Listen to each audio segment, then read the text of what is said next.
আমরা গত নির্বাচনে শূন্য হয়েছিলাম। মানুষ এবারে নির্বাচনে আমাদের একজন প্রতিনিধি বামপন্থীদের আমাকে নির্বাচিত করেছে।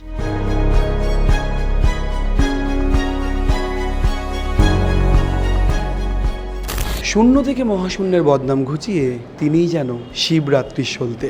অনেকেই বলছেন তিনি রানা নন, তিনি কোথাও গিয়ে একা কুম্ভ।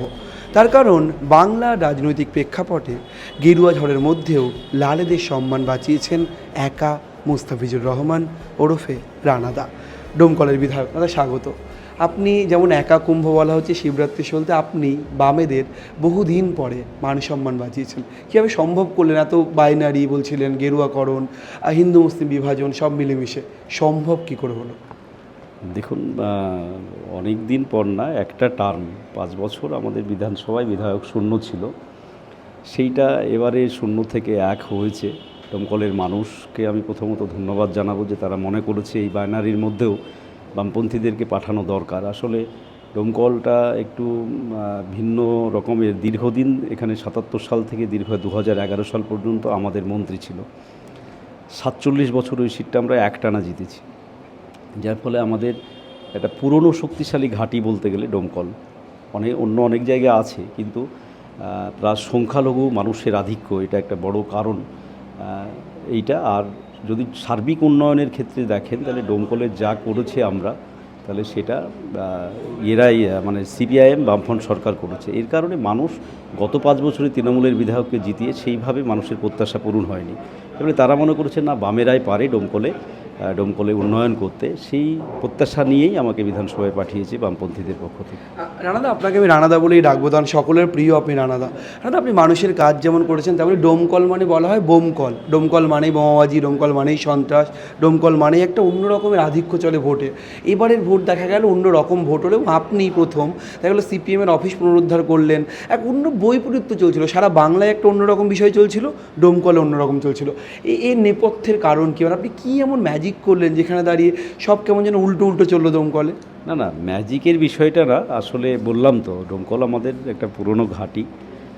এটা আমাদের 365 দিনের বুথ ভিত্তিক সংগঠন থাকে।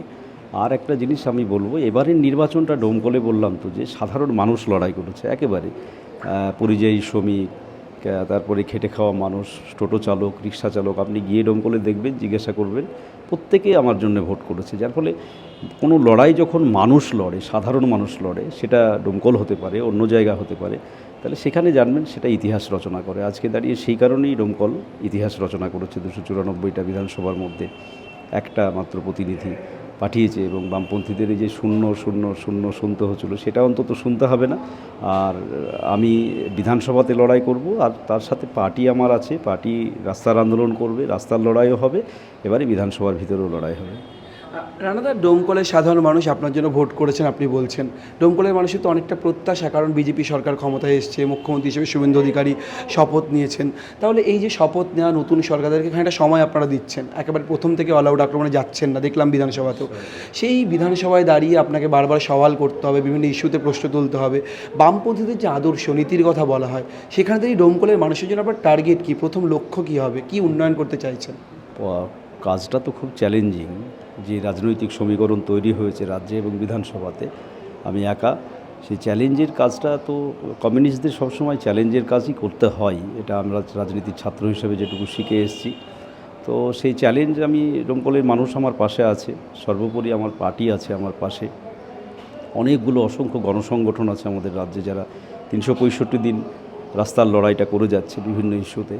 এর ফলে আমি মনে করি এই চ্যালেঞ্জ আমরা ওভারকাম করতে পারবো, মোকাবিলা করতে পারবো। আর যদি উন্নয়নের কথা বলেন, আমি আমার 100% চেষ্টা করব এই রাজ্য সরকারের কাছে আমার দমকলের মানুষের জন্য উন্নয়নের বার্তা পৌঁছে দিতে, বিভিন্ন মন্ত্রীকে, বিভিন্ন দপ্তরে। তারপরে যেরকম সাহায্য পাবো সেই অনুযায়ী তখন কাজ করব। আপনার এলাকা যথেষ্ট শান্ত রয়েছে এখন, দেখছি ডমকলে সেভাবে ডমকলে কোনো অশান্তি নেই। মুর্শিদাবাদ মানেই নানান রকম প্রশ্ন ওঠে বারবার, বিভাজনের রাজনীতির কথা বলা। মুর্শিদাবাদে হিন্দু মুসলিমের মধ্যে ঐক্য নিয়ে একটা বিভাজন, একটা সমস্যা তৈরি হয়েছিল, রিসেন্টলিও আমরা দেখেছি। সেখানে নতুন সরকারের কাছে কোনো আবেদন করবেন, যাতে নতুন যিনি মুখ্যমন্ত্রী হয়েছেন তার কাছে কোনো আবেদন বা কোনো কিছু চাইবেন, যে এরা বিধায়ক হিসেবে? অবশ্যই আমাদের দমকলের যে 11 সালে ফেলে রাখা কাজগুলো ছিল, আনিসুর রহমান করে গিয়েছিল, আমি মুখ্যমন্ত্রীর কাছে অনুরোধ করব যে যেন সেই কাজগুলোকে প্রায়োরিটি দেয় দমকলের মানুষের স্বার্থে।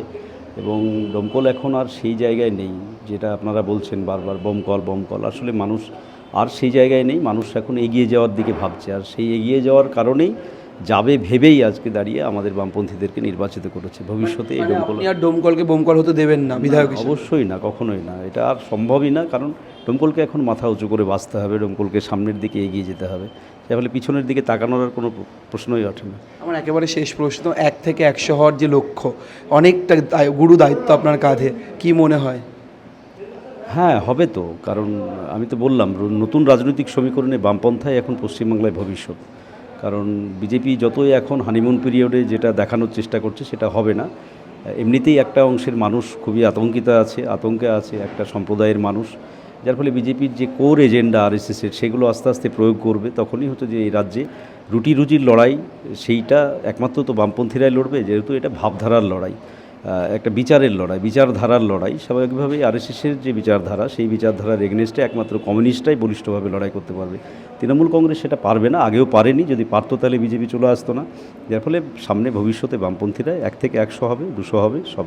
তিনি বলছেন বামপন্থীরা 1 থেকে 100 হবেই হবে, আর তার লক্ষ্য শুধু উন্নয়নই। ক্যামেরায় সুমনের সঙ্গে রবীন্দ্র দাসের রিপোর্ট, সংবাদ প্রতিদিন .in।